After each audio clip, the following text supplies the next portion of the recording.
Greetings, Commanders. Welcome to another episode of Surviving Mars. I hope you guys enjoyed the other episode, My Summer Car. I hope you don't mind. I did that because I was running out of Kerbal Space Program content that's significant, or I don't have all the footage of when I streamed and had those interesting projects where I went to Duna, the Mars equivalent of the game. But I had a couple of comments that they liked how funny my reaction is in that game, and I tried to make it light, and due to the content of the game, tried to make it a little bit more, or I tried to, in my own way, filter the weird stuff that it portrays. It's a pretty nice game, regardless of the other things that it has. Building a car engine and things like that. I had a Haynes manual that I purchased so that I could figure out how the Setsuna works and the different ways to build the car.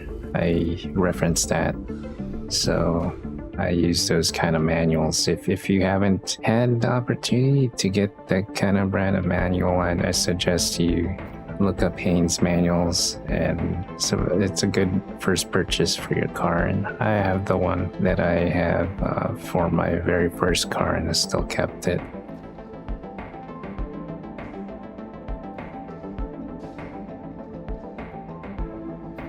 Anyway, you saw the scenario a little bit earlier. We have a water chip problem. We got this water chip that malfunctioned, and it's going to affect the water on the planet.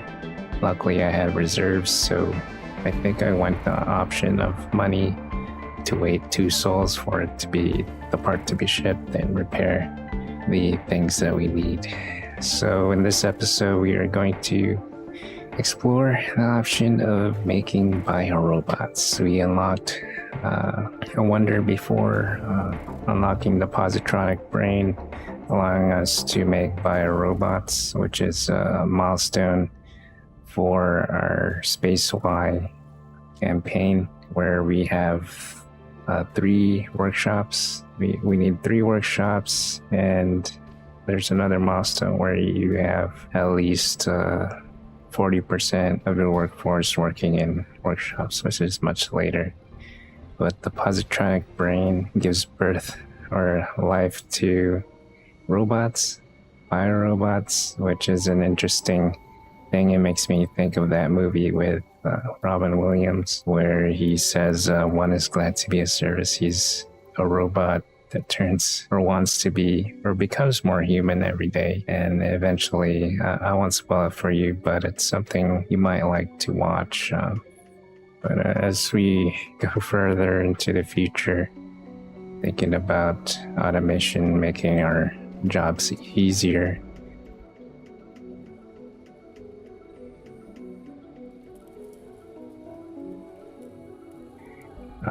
we'll eventually go in the path of having service robots, right? Or I'm thinking that this is going to be the path.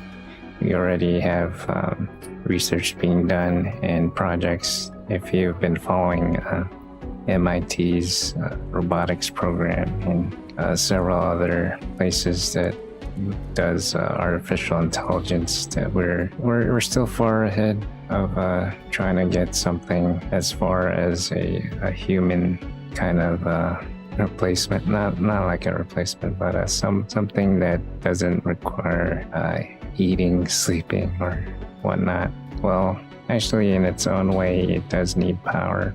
The biorobots in this game do use food as a means of energy by whatever process that their internal components to process the food and make it into something that's usable for their energy source. Anyway, we also have the automated upgrades for the plants, the open farms, and anything in the factories that they have an AI upgrade which allows them to have 2 less slots or require less people to man them. Eventually, there will be a breakthrough where this is a little bit far ahead, but you'll have the ability to not need any person occupy a service building. It's much later in the game. Let me know if you don't want all these spoilers.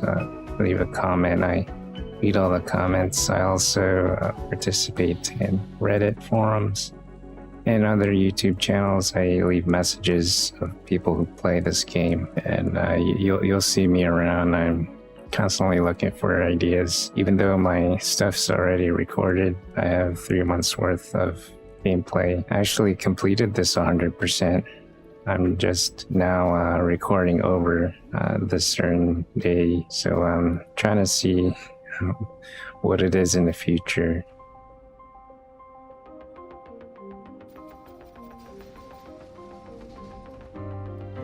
So January 16th is a birthday of a friend of mine. What I'm thinking is I'll leave a message, but January 16, what else happens on this day? Not really sure, but I'll definitely keep that in mind as I do these recordings. The thing is, I am moving to another assignment, so I'm trying to preface everything and prepare everything so that you guys can have content while I'm moving. And I definitely want to keep up with the every 3 days kind of thing. Doing it for a number of years. So this kind of goes into the topic of automation. How do I automate these kind of things like this video, right?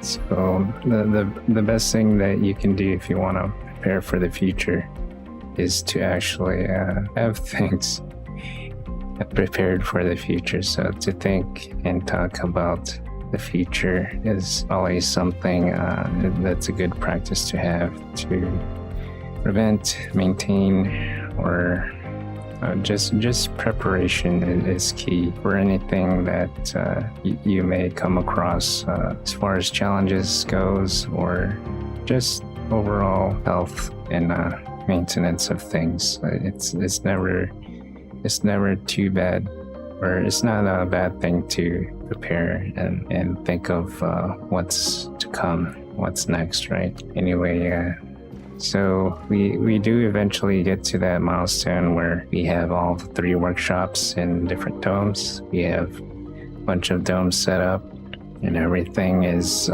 all prepared for the full colony of Mars. We're eventually going to reach, so the goal of this game is to reach 100% in everything, the terraforming and the milestones, and you'll see the progression of this. I'm playing it really slow, but at this point things are looking good. Anyway, this is all the time that we have. If you like the video, please be sure to like, and if you want to see more videos like this, please hit the subscribe button, and you can also join. Take care. Stay safe. I'll see you in 3 days. This is John Nezodam signing out. Please remember, you are essential.